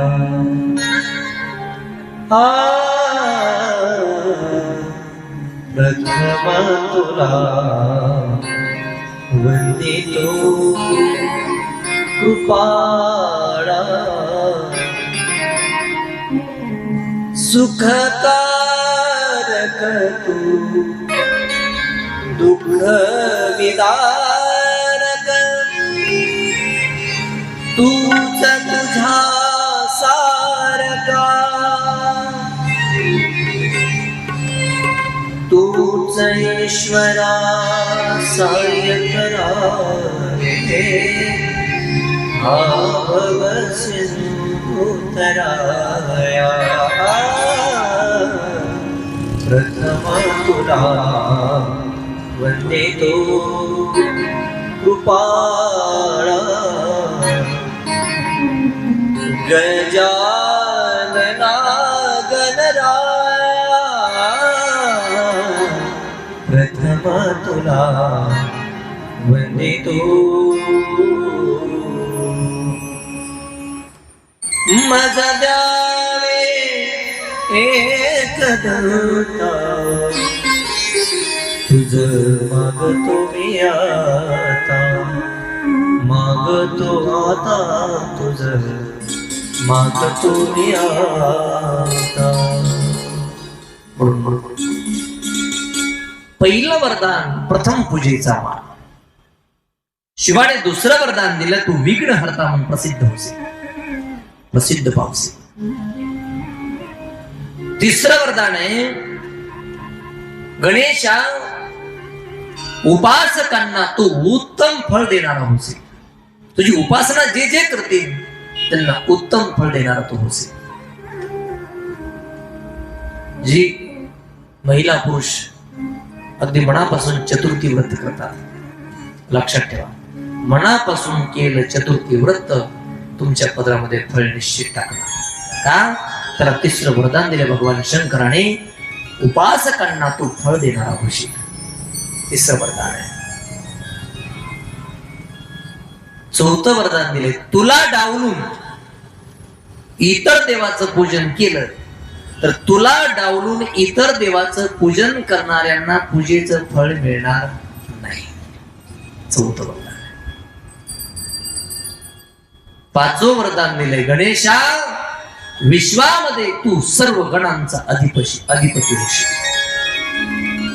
विश्वामध्ये अनेक गण आहेत, शिवाचे अनेक गण आहेत, पण सगळ्या गणांचा पती म्हणजे गणपती. मालक, पती म्हणजे मालक. विश्वातील सगळ्या गणांचा मालक पती बरोबर गणपती, सगळ्या गणांचा पती. आणि सगळ्यात मोठं सहावं वरदान दिलंय, विश्वामध्ये विविध तुझे अनेक ठिकाणी तुझी स्थानं निर्माण होती, अनेक ठिकाणी तुझी स्थानं निर्माण होती. आता आजूबाजूला संभाजीनगरमध्ये कितीतरी मंदिर असतील गणपतीची अगोदर, पण आपल्या मुकुंदवाडीमध्ये इथं आताच सप्ताहाच्या आदल्या दिवशी आपण त्याचं या ठिकाणी त्याला विराजित केलं, बसवलं, स्थापित केलं. का? अरे मला वाटतं एवढ्या मोठ्या शहरामध्ये तर कितीतरी मंदिर असतील गणपतीचे, आपण जर मोजली तर कितीतरी मंदिर निघतील. वस्तीवर मंदिर आहे, खेड्यात मंदिर आहे, शहरात गल्ली गल्लीत मंदिर आहे. का? भगवान शंकराने त्याला वरदान दिलंय की जगामध्ये विविध तुझे स्थान, अनेक तुझे स्थान निर्माण होतील, अनेक स्थान निर्माण होतील. एवढे वरदान दिल्याच्या नंतर, एवढे आशीर्वाद दिल्याच्या नंतर पार्वतीला अतिशय आनंद झाला, अतिशय आनंद झाला. मग आता हे भगवान गणेश आणि भगवान कार्तिकीय यांच्या बाललीलांचं वर्णन आहे. अनेक प्रकारच्या लीला करायच्या, लक्षात. अरे आपल्या सामान्य घरामध्ये लेकरू जर जन्माला आलं, ते जर समजा रागायला लागलं, चलायला लागलं, तर किती लीला करतं महाराज, किती लीला करतं. हे दोन्ही बाळ तर काय सामान्य व्यक्तीची आहे का? आदिमाया शक्ती आणि सृष्टीचा प्रलय ज्याच्या हातामध्ये, त्यांची दोन बाळ आहेत. आणि तो खूप स्पष्ट बोलतात, शुद्ध बीजा पोटी फळे रसाळ गोमठी. बी जर शुद्ध असेल, फळ आपोआप शुद्ध असणार.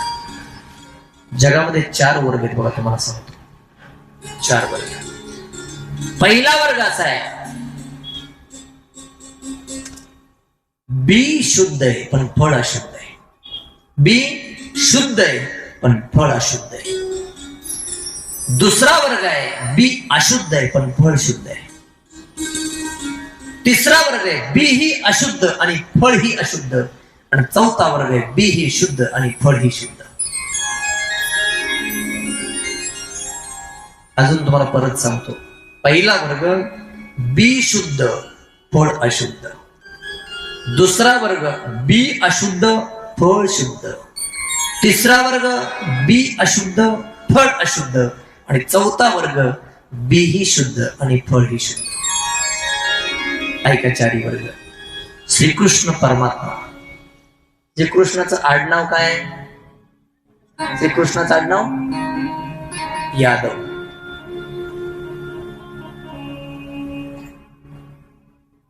कृष्ण परमात्मा त्यांचं आडनाव यादव आहे. श्रीकृष्ण यादव परमात्मा रूपी फळ हे शुद्ध आहे. आणि लालू प्रसाद यादव सारखं फळ दिलेंद्र माणूस अशुद्ध जगामध्ये असेल.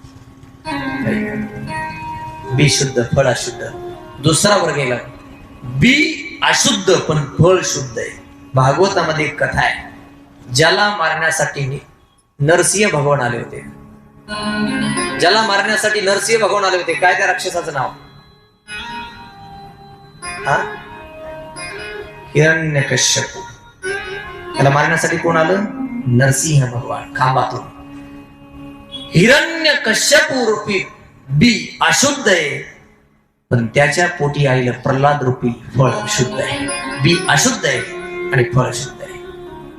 महाभारतामध्ये, या महाभारताकडे धृतराष्ट्र रूपी बी आहे आणि कौरव रूपी दुर्योधन दुशासन हे त्याचं फळ आहे. धृतराष्ट्र हे बी आहे आणि दुर्योधन दुशासन हे फळ. बी अशुद्ध आणि फळ ही अशुद्ध. आणि चौथा वर्ग आहे संत चरित्र. तुम्ही वाचा. एक संत होऊन गेले काशीमध्ये, संत कबीर महाराज. संत कबीर रूपी बी आहे आणि त्यांच्या पोटी त्यांचा बाळ कमाल हे त्याचं फळ आहे. लक्षात ठेवा. संतांना उपाशी घरी जाऊ दे, उपाशी घरी येऊन जाऊ द्यायचं नाही उपाशी, म्हणून कबीर महाराजांनी स्वतःच्या मुलाचं मस्तक धराच्या वेगळं केलं.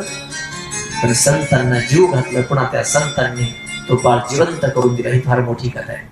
मला काय संत चरित्र सांगायचं नाही. कबीर रूपी बी आहे आणि कमाल रूपी फळ आहे. लक्षात ठेवा, बी जर शुद्ध असेल तर त्याचं फळ शुद्ध आहे. हे भगवान शंकर आदिमाया शक्ती हे बी आहे आणि त्याला लागलेली दोन फळ आहे. एक कार्तिकी आहे, दुसरं भगवान श्री गणेश. या दोघांच्या बाललीला चालू आहे. भगवान शिवाला आणि पार्वतींना यांच्या लीला पाहून अतिशय फार मोठा आनंद होतो. लक्षात. समयोपरांत असे दिवस काही जात आहेत आणि ही दोन्ही बाळ आता लग्न वयात येत आहेत. लग्न वयात येत आहेत. एक दिवसची घटना आहे. प्रसन्न वातावरणामध्ये पार्वती माता भगवान शंकराला संवाद साधते आणि काय म्हणते, स्वामीजी आपली दोन्ही मुलं आता वर झाले, त्या दोघांचाही विवाह केला पाहिजे. विवाह केला पाहिजे.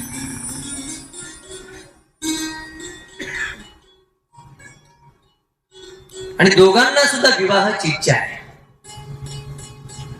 कार्तिकेय म्हणतात अगोदर माझा विवाह करा आणि भगवान गणेश म्हणतात अगोदर माझा विवाह करा. तर कोणाचा विवाह करावा हा मोठा दोघांपुढे प्रश्न आहे. दोघही म्हणतात अगोदर माझा, अगोदर माझा. मग शिव पार्वतीने एक अट मांडली. अट, जो सर्वात अगोदर पृथ्वीची प्रदक्षिणा करून येईल त्याच लग्न अगोदर.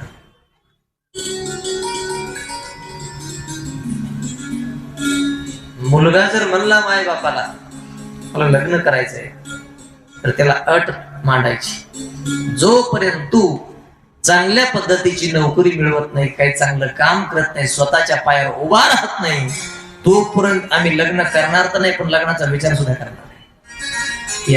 अशी अट मांडली पाहिजे. लक्षात ठेवा. आणि मुलगा जर काही करत नसेल व्यवस्थित, काम धंदा काही कुठल्या जॉबला नोकरी नसेल, अशा वेळेस जर त्याचा विवाह करून दिला पुढे प्रापंचिक जीवनामध्ये अडचणी निर्माण होऊ शकतात. लक्षात ठेवा. का? माणसाच्या मूलभूत गरजा आहेत अन्न, वस्त्र आणि निवारा. नीट आहे का? आणि या मूलभूत गरजा मजबूत असण्याकरता धनाची आवश्यकता आहे. धन असेल तर तुम्ही चांगल्या घरामध्ये राहू शकता. धन असेल तर तुम्ही चांगलं अन्न खाऊ शकताय. धन असेल तर तुम्ही चांगले कपडे घालू शकता. अन्न, वस्त्र आणि निवारा या मूलभूत गरजा मजबूत करण्याकरता असण्याकरता धनाची आवश्यकता आहे. काम केल्याशिवाय, एखादी नोकरी केल्याशिवाय, व्यापार उद्योग केल्याशिवाय पैसा निर्माण होणार नाही. मुलाला सुद्धा सांगायचं, जोपर्यंत तू चांगलं काम, नोकरी, व्यवसाय, व्यापार उद्योग करत नाही, स्वतःच्या पायावर उभा राहत नाही, तोपर्यंत लग्नाचं सोड, करण्याचं सोड, विचार सुद्धा आम्ही करणार नाही त्याचा. अशी अट मांडली पाहिजे. मग शिव पार्वतीने अट मांडली, जो अगोदर सर्वात अगोदर पृथ्वीची प्रदक्षिणा करून येईल अगोदर त्याचं लग्न. चला मग कार्तिकेय विचार करतायत, पृथ्वीची प्रदक्षिणा केल्याच्या नंतर जर लग्न असेल तर उशीर कशाला? आपलं वाहन सज्ज केलं, लक्षात ठेवा, वंदन केलं शिव पार्वतीला, आणि क्षणामध्ये कार्तिकेय भगवान पृथ्वी प्रदक्षिणा निघून गेले. गणपती बाप्पानं जागा सोडली नाही. पार्वती मातेचं भगवान शंकराचं दर्शन घेतलं. 1 प्रदक्षिणा, 2 प्रदक्षिणा, 3 प्रदक्षिणा, 4, 5, 6, 7 प्रदक्षिणा घातल्या आणि पृथ्वी प्रदक्षिणेचं पुण्यपदरात पाडून घेतलं. लक्षात ठेवा, माय बापाला प्रदक्षिणा म्हणजे पृथ्वीची प्रदक्षिणा. हे सूत्र लक्षात ठेवा सगळ्यांनी. जी मुलं कन्या आपल्या आई वडिलांना प्रदक्षिणा घालतात, ऐका, पृथ्वीच्या प्रदक्षिणेनं जेवढं पुण्य पदरात पडतं, आई वडिलांना प्रदक्षिणा घातल्यानंतर सुद्धा तेवढं पुण्य पदरात पडतं. फार मोठा विचार आहे. या सूतऋषी शौनकांना सांगतात, त्याच्यातून हा बोध तुम्ही लक्षात ठेवा शौनकांनो. आई वडिलांना प्रदक्षिणा म्हणजे पृथ्वीची प्रदक्षिणा. जेवढं पुण्य पृथ्वीच्या प्रदक्षिणेनं मिळतं, तेवढंच पुण्य माणसाला आई वडिलांना प्रदक्षिणा घातल्यानंतर मिळतं. म्हणून कलियुगामध्ये मातृपितृ सेवा ही फार मोठी सेवा. लक्षात ठेवा. कधी कधी मला प्रश्न पडतो, दुःख वाटतं महाराज, अरे ज्या देशामध्ये अंध माय बापाची सेवा करता करता श्रावणाने प्राण सोडला, 1-5-10 मिनिट व्यवस्थित ऐका. ज्या देशामध्ये अंध माय बापाची सेवा करता करता श्रावणाने प्राण सोडला, आज त्याच देशामध्ये काही माय बापांना वृद्धाश्रमामध्ये राहावं लागतं. त्यावेळेस प्रश्न पडतो, तो श्रावण बाळ आमच्या देशामध्ये झाला, या देशामध्ये त्याने ही सेवा केली का? या देशामध्ये श्रावणाने आई वडिलांच्या सेवेसाठी प्राण सोडला का?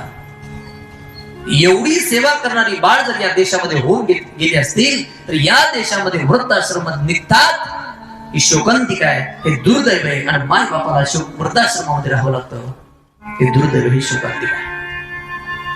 कदाचित माय बापाचं पाप म्हणावं लागेल, मुलगा असताना सुद्धा वृद्धाश्रमामध्ये राहावं लागतं. काही क्षण आपण रामायणाकडे चला. तो रामायणातला श्रावण बाळ आई वडिलांना कावडीमध्ये टाकलाय. एका टोपल्यात आई आहे, एका टोपल्यात वडील आहे. कावड खांद्यावर घेतली आणि तो श्रावण काशीच्या दिशेने निघाला. अंध होते मायबाप, दिसत नव्हतं, त्याच्यामुळे चालता येत नव्हतं. दिसत नव्हतं, मायबापाला चालता येत नव्हतं, पण तीर्थयात्रा करण्याची इच्छा मनामध्ये होती. आपल्या बाळाकडे इच्छा व्यक्त केली. क्षणाचाही विलंब न लावता त्यांना बसण्यासाठी कावड तयार केली. एका बाजूला माय, एका बाजूला बाप. कावड खांद्यावर घेतली आणि श्रावण बाळ तीर्थ काशीच्या दिशेने निघाला. काय सेवा असेल, काय भाव असेल, काय प्रेम असेल महाराज. मजल दर मजल करत काशीच्या दिशेने श्रावण बाळ जातोय. अरण्याचा रस्ता लागला. आई वडिलांना तहान लागली. श्रावणा, तहान लागली रे, थांबा बाबा, आता पाणी घेऊन येतो. श्रावणाने ती कावड एका झाडाला अडकवली. एक कमंडलू हातामध्ये घेतला. नदी वाहते त्या दिशेने पाणी आणण्यासाठी श्रावण निघाला.